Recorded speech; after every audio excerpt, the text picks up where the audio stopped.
48 heures après avoir donné naissance, mon bébé a soudainement fait un arrêt cardiaque dans la pouponnière de l'hôpital, sans aucun signe avant-coureur.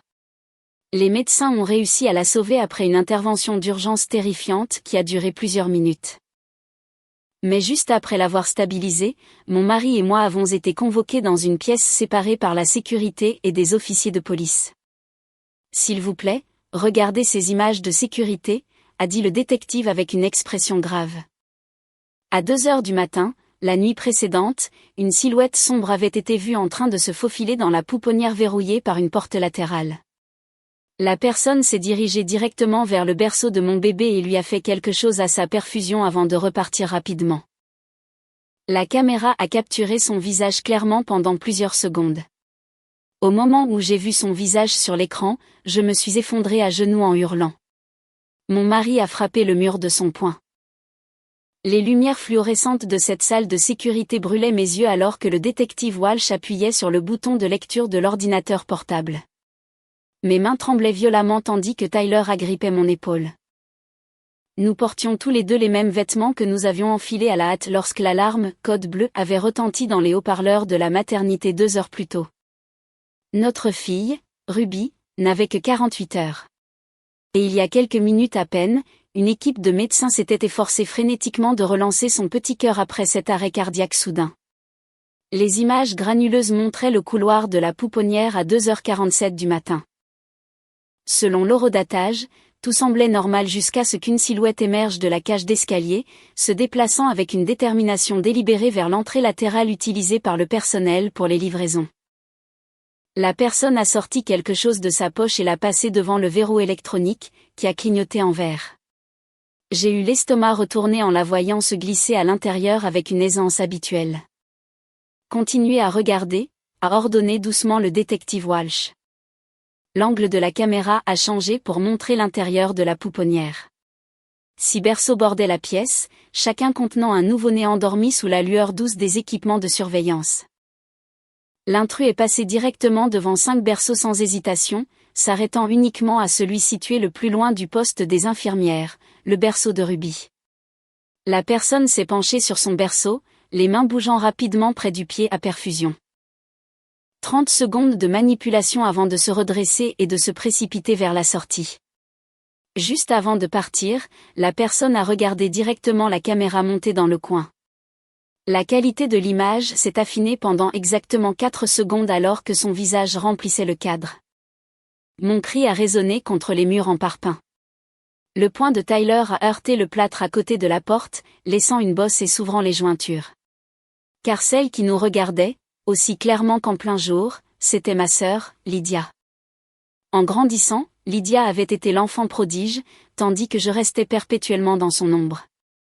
Elle avait fini major de sa promotion alors que je luttais contre une dyslexie non diagnostiquée jusqu'en seconde. Elle avait obtenu une bourse complète pour Yale, tandis que je fréquentais l'université locale et travaillais de nuit dans une pharmacie pour payer mes frais de scolarité. Elle avait épousé Preston Caldwell, dont la famille possédait la moitié de l'immobilier commercial de notre comté, tandis que je tombais amoureuse de Tyler, un professeur d'histoire au collège avec des dettes étudiantes et une Subaru de 12 ans d'âge. Rien de tout cela ne m'importait. Tyler me faisait rire plus fort que quiconque. Il m'écoutait quand je parlais de mes rêves de devenir kinésithérapeute pédiatrique. Il a pleuré de joie le jour où j'ai été acceptée en master à 31 ans.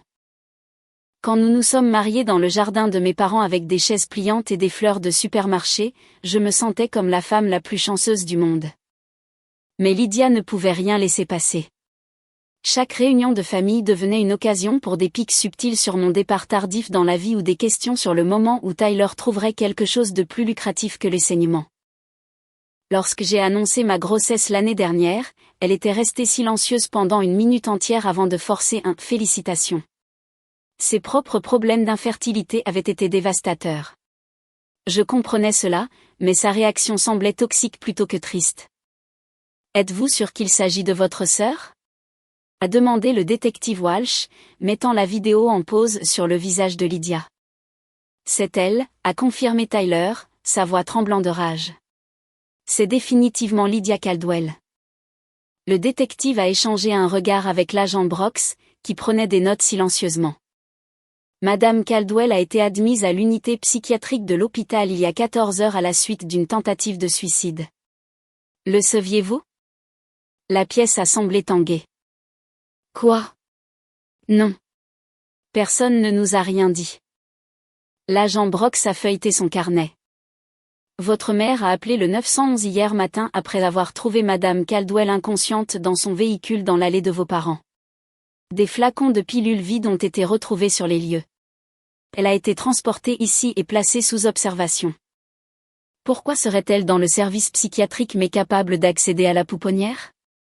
A exigé Tyler. Le détective Walsh a grimacé. L'unité psychiatrique est au 4e étage. La pouponnière est au 2e. Madame Caldwell a apparemment dit à l'infirmière de nuit qu'elle avait besoin d'utiliser les toilettes vers 2h30 du matin. Lorsque l'infirmière a vérifié 15 minutes plus tard, elle était retournée dans sa chambre et dormait. Personne n'a réalisé qu'elle avait quitté l'étage. Comment est-elle entrée dans la pouponnière? Cette porte nécessite des informations d'identification du personnel. Nous enquêtons là-dessus. L'examen préliminaire suggère qu'elle a peut-être pris un badge d'accès dans la veste d'un membre du personnel lors d'un changement de car. La sécurité récupère d'autres images. Mon esprit a remonté le fil des 9 derniers mois. Lydia avait assisté à ma baby shower mais était partie tôt, prétextant un mal de tête. Elle avait envoyé un cadeau à la naissance de Ruby, une couverture en cachemire coûteuse avec une carte qui disait simplement « Félicitations ».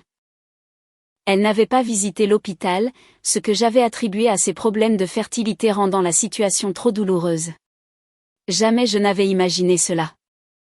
Qu'a-t-elle fait à la perfusion de Ruby? La question est sortie comme un murmure. L'expression du détective Walsh s'est durcie. Le médecin traitant devra fournir les détails médicaux, mais l'analyse préliminaire suggère qu'elle a injecté quelque chose dans la voie intraveineuse. La toxicologie effectue des tests sur le liquide de perfusion et le sang de votre fille. Tyler a émis un son étranglé. J'ai saisi sa main, sentant son pouls martelé contre ma paume. Notre petite fille avait failli mourir parce que ma propre sœur l'avait empoisonnée. L'énormité de la chose refusait de s'intégrer correctement dans mon esprit. Peut-on voir Ruby? Ai-je demandé. Bientôt.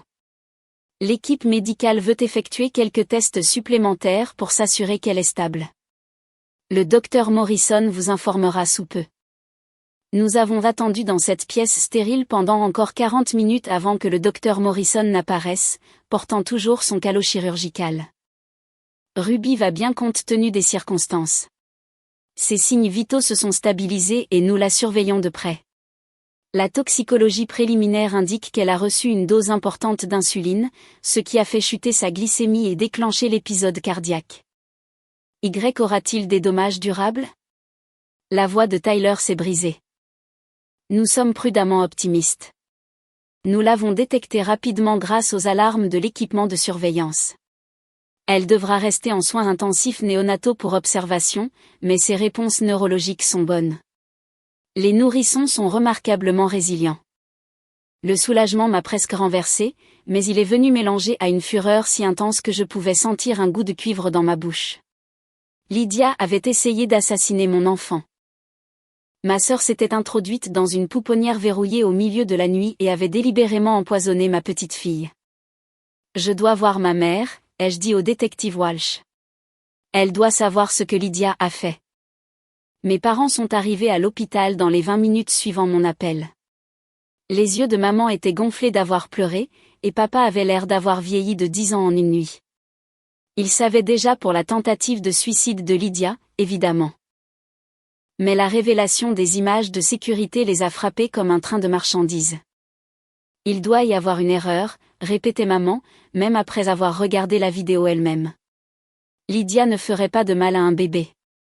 Elle veut un enfant depuis des années. Cela n'a aucun sens. Cela a un sens parfait, ai-je dit froidement.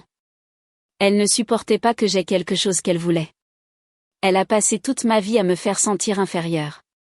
Et quand j'ai enfin eu quelque chose de précieux avec lequel elle ne pouvait pas rivaliser, elle a essayé de me l'enlever.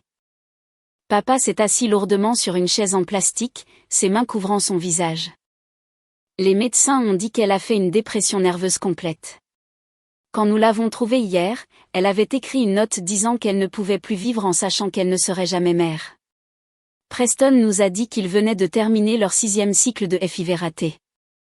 Je me sens terriblement mal pour ces difficultés, ai-je dit, surprise par la fermeté de ma voix. Mais cela n'excuse pas une tentative de meurtre. Notre fille a failli mourir parce que Lydia a décidé que si elle ne pouvait pas avoir de bébé, moi non plus. Les procédures judiciaires ont avancé plus vite que je ne l'avais prévu. Lydia a été arrêtée sur son lit d'hôpital et transférée à l'établissement psychiatrique du comté sous garde. Preston a engagé un avocat de la défense coûteux qui a immédiatement commencé à construire une défense fondée sur l'aliénation mentale. La procureure assignée à l'affaire, une femme perspicace nommée Catherine Mills, nous a contactés pour expliquer le processus à venir. Compte tenu des preuves vidéo et des dossiers médicaux, nous avons un dossier extrêmement solide, a-t-elle expliqué lors de notre première réunion. La défense plaidera la capacité diminuée en raison de la maladie mentale, ce qui peut affecter la peine, mais n'effacera pas le crime lui-même. Votre sœur devra faire face aux conséquences. Quel genre de conséquences ?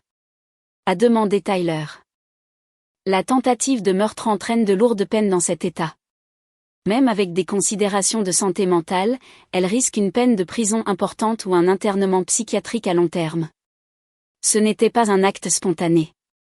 Les images montrent une préméditation et une planification. Les semaines suivant l'arrestation de Lydia ont semblé irréelles, comme vivre à l'intérieur du cauchemar de quelqu'un d'autre. Ruby est rentrée de l'hôpital après 7 jours d'observation, son petit corps couvert d'autocollants de moniteur et d'échymoses de perfusion qui me faisaient pleurer chaque fois que je changeais sa couche. Tyler a pris un congé familial de l'école pour aider pendant ces premières semaines difficiles. Et aucun de nous ne dormait beaucoup. Chaque petit bruit provenant de la chambre du bébé nous envoyait tous les deux nous précipiter pour vérifier son état. Mon téléphone sonnait constamment. Des journalistes avaient d'une manière ou d'une autre obtenu mon numéro et voulaient des déclarations sur l'affaire de l'empoisonnement de la pouponnière qui faisait la une des journaux à travers l'État. Je bloquais des dizaines de numéros chaque jour. Des amis du lycée à qui je n'avais pas parlé depuis des années m'ont soudainement contacté avec des questions déguisées en inquiétude. J'ai cessé de répondre aux appels de quiconque, sauf de la famille immédiate et de Catherine Mills. Preston s'est présenté chez nous à l'improviste un après-midi, l'air absolument anéanti. Tyler a ouvert la porte et a failli la lui claquer au nez avant que je n'intervienne. Nous nous sommes assis maladroitement dans le salon pendant que Ruby faisait la sieste à l'étage, le bruit statique du moniteur remplissant le silence entre nous. Je n'avais aucune idée, a finalement dit Preston, ses mains se tordant ensemble. De tout cela, de l'ampleur de son obsession pour toi, pour ta grossesse. Je savais qu'elle luttait avec nos problèmes de fertilité, mais je pensais qu'elle gérait cela grâce à la thérapie. Je n'ai jamais imaginé qu'elle était capable de quelque chose comme ça. Depuis combien de temps planifiait-elle cela ? Ai-je demandé, ma voix plate. Il a secoué la tête misérablement. Son avocat a trouvé des journaux intimes, des pages et des pages remontant à des mois, parlant de l'injustice du fait que tu sois tombée enceinte si facilement. Comment tu ne méritais pas d'être mère parce que tu n'avais pas souffert pour cela comme elle. Certaines des entrées sont complètement déconnectées de la réalité. Elle écrivait sur Ruby comme si le bébé lui avait été volé, comme si tu avais d'une manière ou d'une autre pris ce qui lui revenait de droit. Tyler a émis un bruit de dégoût. Elle a besoin d'une aide psychiatrique sérieuse. Elle la reçoit maintenant dans l'établissement, mais les médecins disent que ce sera un long processus. La combinaison des traitements hormonaux de la FIV, des antidépresseurs qu'elle prenait sans me le dire, et de ses problèmes de santé mentale sous-jacents a créé une tempête parfaite. Preston m'a regardé avec des yeux cernés de rouge. Je ne cherche pas d'excuses pour ce qu'elle a fait. Il n'y a pas d'excuses. Je voulais juste que vous sachiez que la femme que j'ai épousée n'aurait pas fait ça. Quelque chose s'est brisé en elle et j'ai raté tous les signes avant-coureurs. A-t-elle déjà parlé de faire du mal à Ruby avant l'incident ? J'avais besoin de savoir. Preston a hésité avant de répondre. Pas directement, mais environ une semaine avant ta date d'accouchement, elle a mentionné quelque chose d'étrange. Nous dînions et elle a soudainement dit « Et s'il arrivait quelque chose au bébé ?» Est-ce que ce serait le karma pour la facilité avec laquelle tout s'est passé pour elle? J'ai demandé ce qu'elle voulait dire et elle a ri, disant qu'elle avait juste des pensées sombres. J'aurais dû insister davantage. J'aurais dû voir qu'elle sombrait. Après le départ de Preston, j'ai trouvé Tyler debout dans la chambre de Ruby, la regardant dormir avec une expression de protection féroce. Nous déménageons, a-t-il dit doucement. Je me fiche si nous devons rompre le bail. Je ne peux pas rester dans cette ville en sachant que la famille et les amis de Lydia sont partout. J'ai besoin que Ruby grandisse ailleurs, quelque part de nouveau, sans toute cette histoire. Je pensais la même chose. Mon travail de kinésithérapeute pédiatrique était suffisamment flexible pour que je puisse être transféré ou trouver de nouvelles opportunités. Tyler pouvait enseigner n'importe où. En 2 semaines, nous avions pris la décision de déménager à 3 heures au nord, à Portland, où le colocataire d'université de Tyler possédait une société de gestion immobilière et pouvait nous aider à trouver un logement rapidement. Annoncer le déménagement à mes parents a été plus difficile que prévu. Maman a éclaté en sanglots, nous suppliant de ne pas leur enlever Ruby. Vous nous punissez pour ce que Lydia a fait, a-t-elle sangloté. Nous ne savions pas. Nous l'aurions arrêtée si nous avions eu la moindre idée. Nous ne punissons personne, ai-je dit doucement mais fermement. Nous avons besoin d'un nouveau départ. Ruby a besoin de grandir sans que les gens chuchotent qu'elle est le bébé qui a failli mourir. Toi et papa pouvez venir nous voir quand vous voulez. Il ne s'agit pas de vous couper les ponts. Papa comprenait mieux que maman. Tu fais ce que tu dois faire pour protéger ta famille, m'a-t-il dit en privé. Ta mère s'y fera. Elle gère juste la culpabilité de ne pas avoir vu ce qui se passait avec Lydia. Nous le sommes tous les deux. L'enquête sur la façon dont Lydia avait obtenu un badge de sécurité a révélé des détails troublants. Elle s'était liée d'amitié avec une jeune aide-soignante nommée Amber lors de son évaluation psychiatrique, complimentant sa tenue et posant des questions amicales sur son travail. Lorsqu'Amber avait pris une pause dans la salle du personnel, elle avait laissé sa veste accrochée à une chaise. Les images de sécurité montraient Lydia en train de subtiliser le badge dans la poche d'Amber pendant que l'infirmière était distraite par son téléphone. Amber a été dévastée lorsqu'elle a appris que son badge volé avait été utilisé dans la tentative de meurtre. Elle a fourni une déclaration en larmes à la police, décrivant à quel point Lydia avait semblé normale, comment elle n'avait jamais soupçonné que quelque chose n'allait pas. L'hôpital a renvoyé Amber pour violation de la sécurité, même si elle avait été manipulée. Je me sentais mal pour elle, mais je comprenais la position de l'hôpital. Il faisait face à un procès massif de notre part et devait montrer qu'il prenait la sécurité au sérieux. Notre avocat, James Brennan, s'occupait de l'affaire civile contre l'hôpital. La poursuite pénale est importante, mais ce procès civil est la façon dont nous assurons l'avenir de Ruby, a-t-il expliqué. Les factures médicales, la thérapie continue si nécessaire, le fonds pour l'université, la douleur et la souffrance.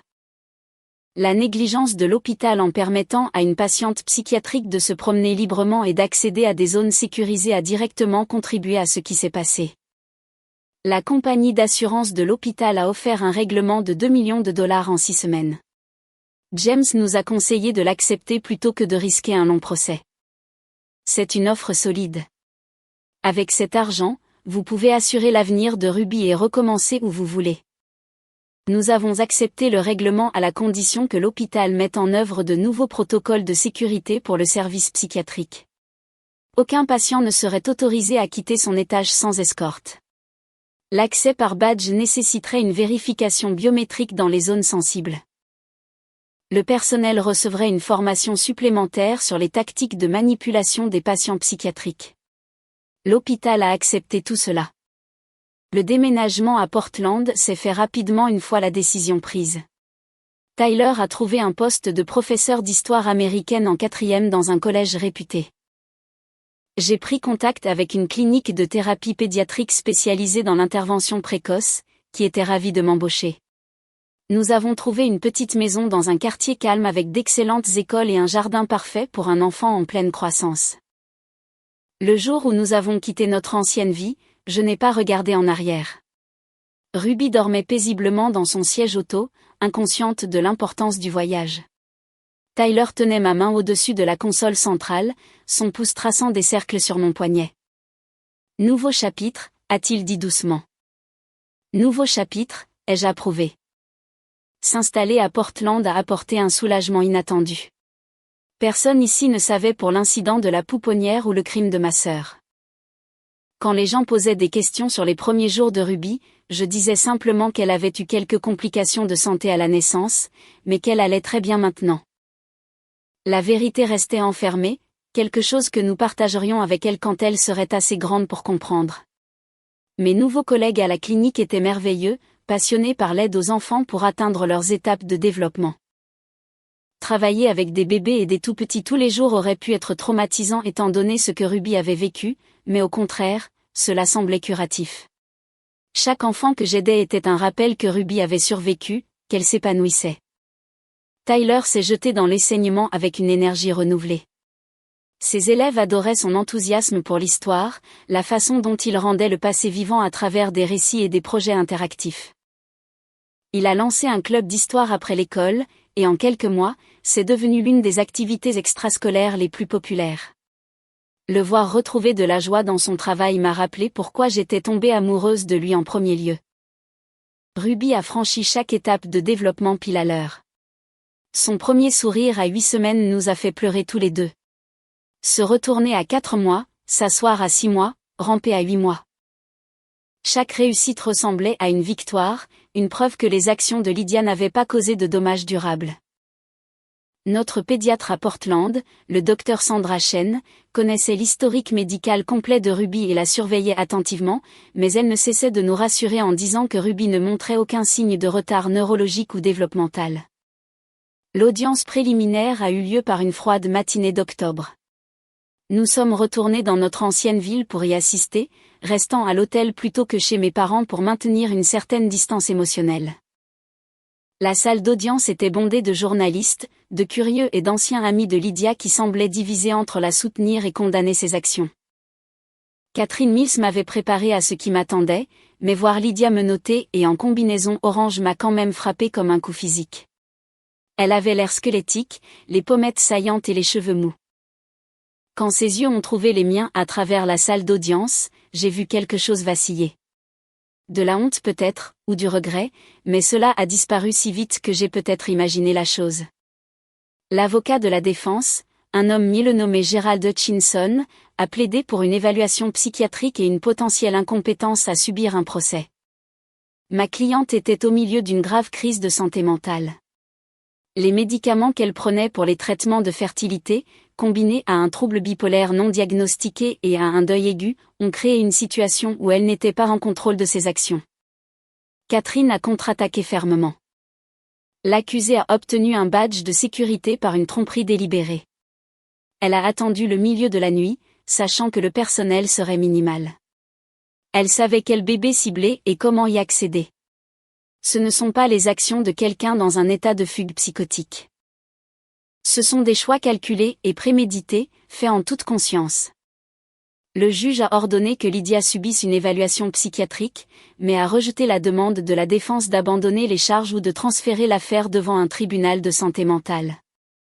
La gravité du crime et les preuves de planification indiquent que cette affaire relève du tribunal pénal.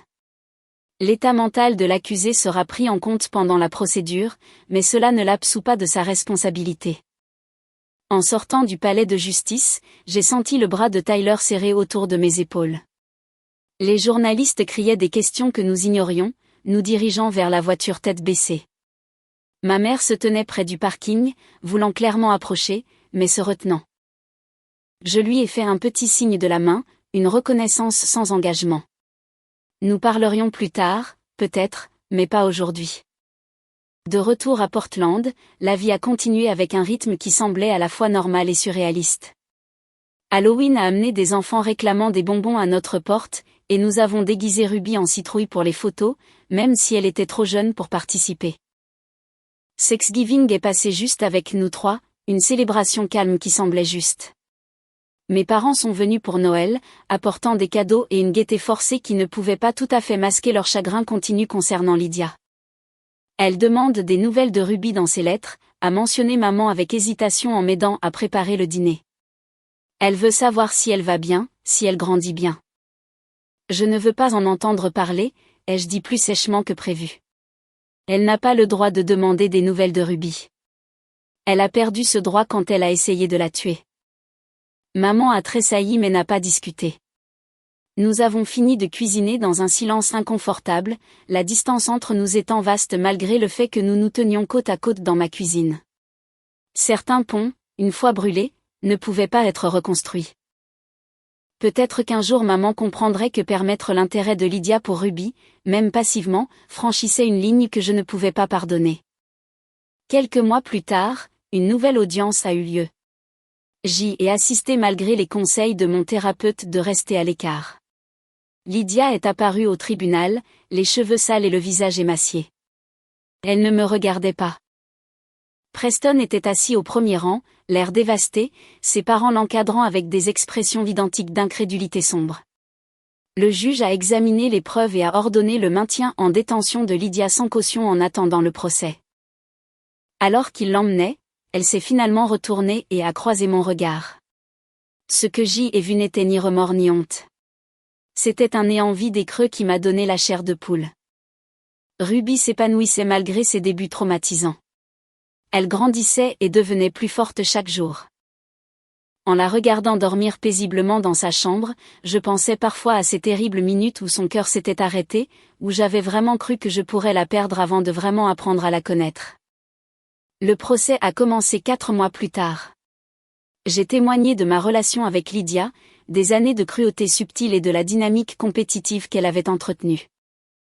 L'accusation a présenté les images de sécurité, les dossiers médicaux montrant la surdose d'insuline quasi fatale de Ruby, et le témoignage du personnel hospitalier concernant le badge volé. Preston a témoigné à contre-cœur de la détérioration de l'état mental de Lydia suite à leurs problèmes de fertilité, sa voix se brisant alors qu'il décrivait la découverte de sa note de suicide. Les débats au tribunal se sont étirés sur 3 semaines épuisantes. Chaque jour apportait de nouvelles révélations qui me retournaient l'estomac. L'accusation a appelé expert après expert, construisant un dossier en béton ne laissant aucune place au doute. Un pharmacien de l'hôpital a témoigné que le flacon d'insuline trouvé dans la chambre psychiatrique de Lydia correspondait au lot utilisé dans la pouponnière. Un spécialiste médico-légal a expliqué comment les empreintes digitales de Lydia avaient été récupérées sur le pied à perfusion de Ruby. Une infirmière psychiatrique a décrit comment Lydia avait semblé inhabituellement calme et concentrée la nuit de l'incident, ne montrant pas de signes de psychose aiguë.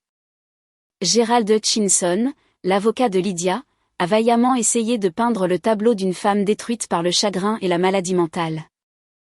Il a fait venir des spécialistes de la fertilité qui ont expliqué le bilan psychologique des échecs répétés de FIV, les fluctuations hormonales qui pouvaient déclencher des troubles de l'humeur, le poids écrasant du désir maternel inassouvi. Un médecin a témoigné au sujet d'une condition qu'il a liée à une psychose de grossesse. Bien que j'ai remarqué que plusieurs jurés semblaient sceptiques face à ce terme, le jour le plus difficile est venu lorsqu'ils ont diffusé mon appel au 911 le matin où Ruby a fait son arrêt cardiaque. Assise dans cette salle d'audience, écoutant ma propre voix hurlant à l'aide alors que les alarmes retentissaient en arrière-plan, tout est revenu avec une clarté dévastatrice. Tyler a serré ma main si fort que j'ai perdu la sensation dans mes doigts, mais je ne me suis pas retirée. Plusieurs jurés essuyaient leurs yeux. Même l'huissier semblait secoué. Catherine Miss s'est approchée de moi lors d'une suspension d'audience cet après-midi-là. Vous vous en sortez incroyablement bien là-bas. Je sais que cela vous détruit de l'intérieur, mais le jury voit votre force. Il voit ce que Lydia a essayé de vous prendre. Je voulais juste que ce soit fini. Je l'admets. Chaque soir, je rentre à la maison et je tiens Ruby, et je ne peux pas m'empêcher de penser à quel point nous avons failli la perdre. Comment elle a failli mourir avant de vraiment vivre. Encore quelques jours, a promis Catherine. Ensuite, vous pourrez vraiment commencer à avancer. Mon témoignage a duré tout un après-midi. Catherine m'a fait raconter la découverte de la grossesse, la réaction étrange de Lydia, les commentaires subtils tout au long de mes 9 mois de grossesse. J'ai décrit le cadeau coûteux avec la carte impersonnelle, son absence de l'hôpital après la naissance. Puis est venu le moment où le détective Walsh nous a montré les images de sécurité. Qu'est-ce qui vous a traversé l'esprit quand vous avez vu le visage de votre sœur sur cet écran? A demandé doucement Catherine. L'incrédulité d'abord, puis l'horreur, puis ce sentiment écrasant de trahison que je n'arrive toujours pas à traiter complètement. C'était ma sœur, quelqu'un que je connaissais depuis toute ma vie. Nous avons partagé une enfance, partagé des parents, partagé tant de souvenirs, et elle a essayé d'assassiner mon bébé parce qu'elle ne supportait pas que j'aie quelque chose qu'elle voulait.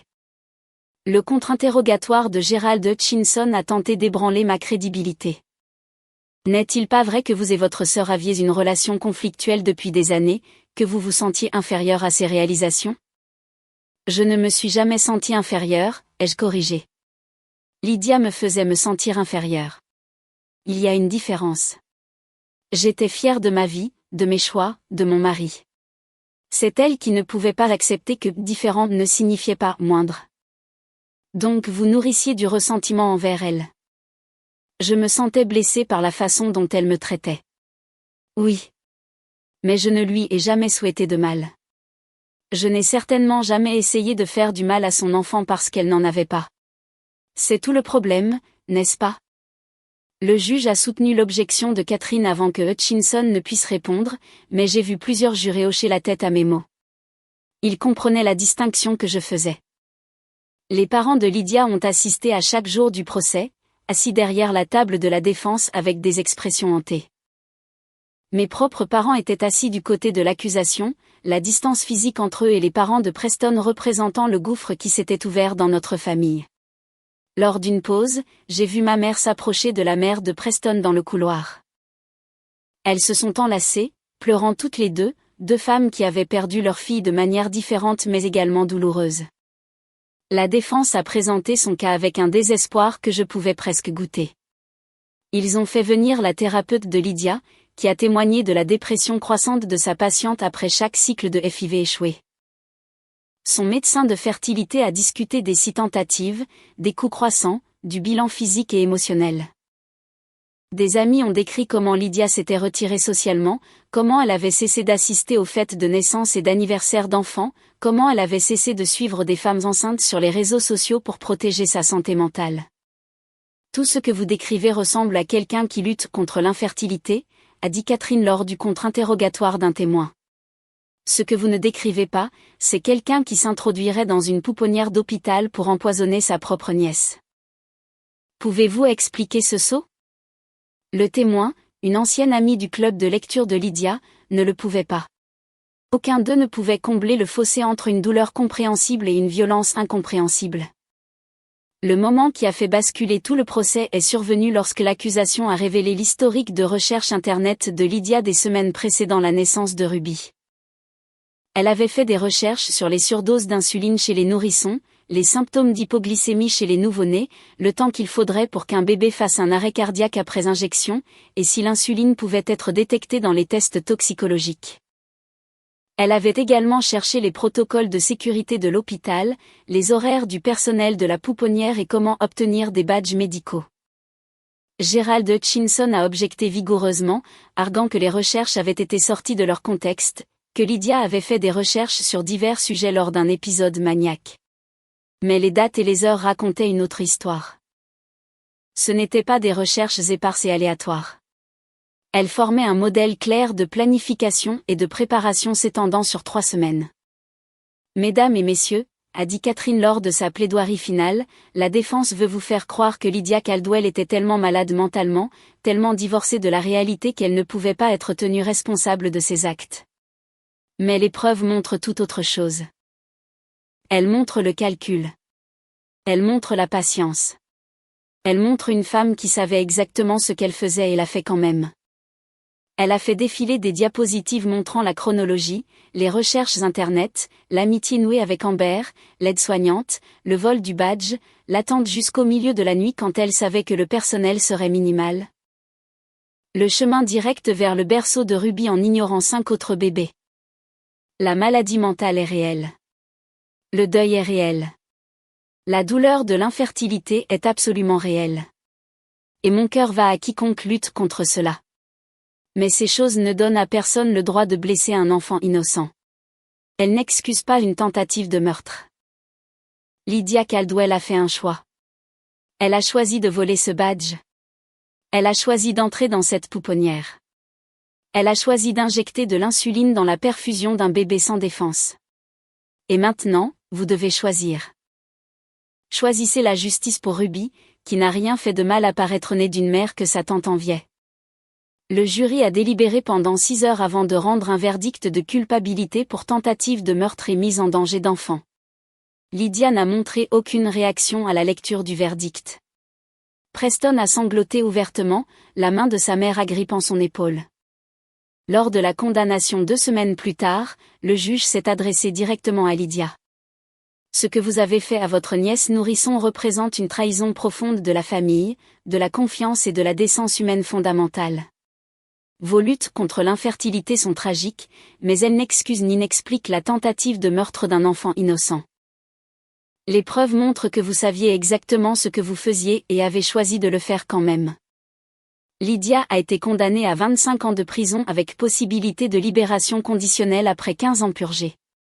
Elle suivrait un traitement psychiatrique pendant son incarcération, mais le juge a précisé que la maladie mentale ne l'absolvait pas de la responsabilité de ses actes.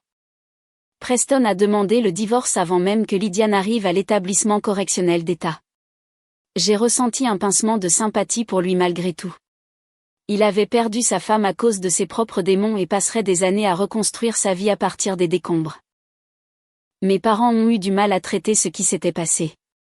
Maman oscillait entre défendre Lydia et exprimer son horreur face à ce qu'elle avait fait. Papa a cessé de parler d'elle entièrement, comme si elle avait cessé d'exister. Les réunions de famille sont devenues des affaires tendues et maladroites où nous tournions tous autour du pot. Tyler et moi nous sommes concentrés sur Ruby et sur la guérison. Nous avons installé un système de sécurité élaboré dans notre maison malgré le fait de vivre dans un quartier sûr.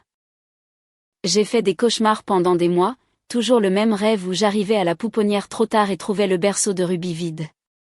La thérapie a aidé progressivement, bien que je susse que certaines cicatrices ne s'effaceraient jamais complètement.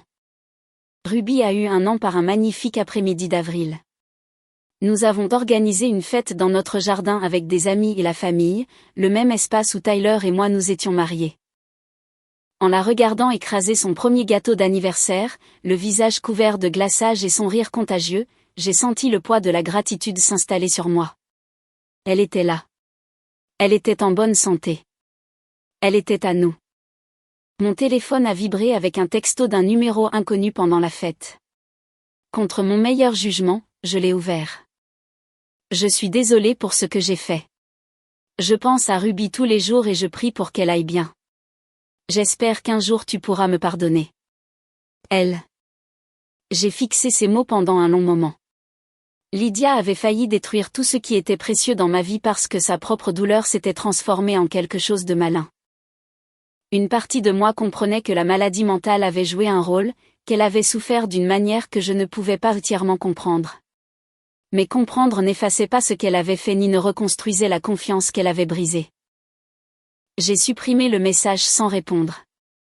Le pardon pourrait venir éventuellement dans un futur lointain que je ne pouvais pas encore imaginer.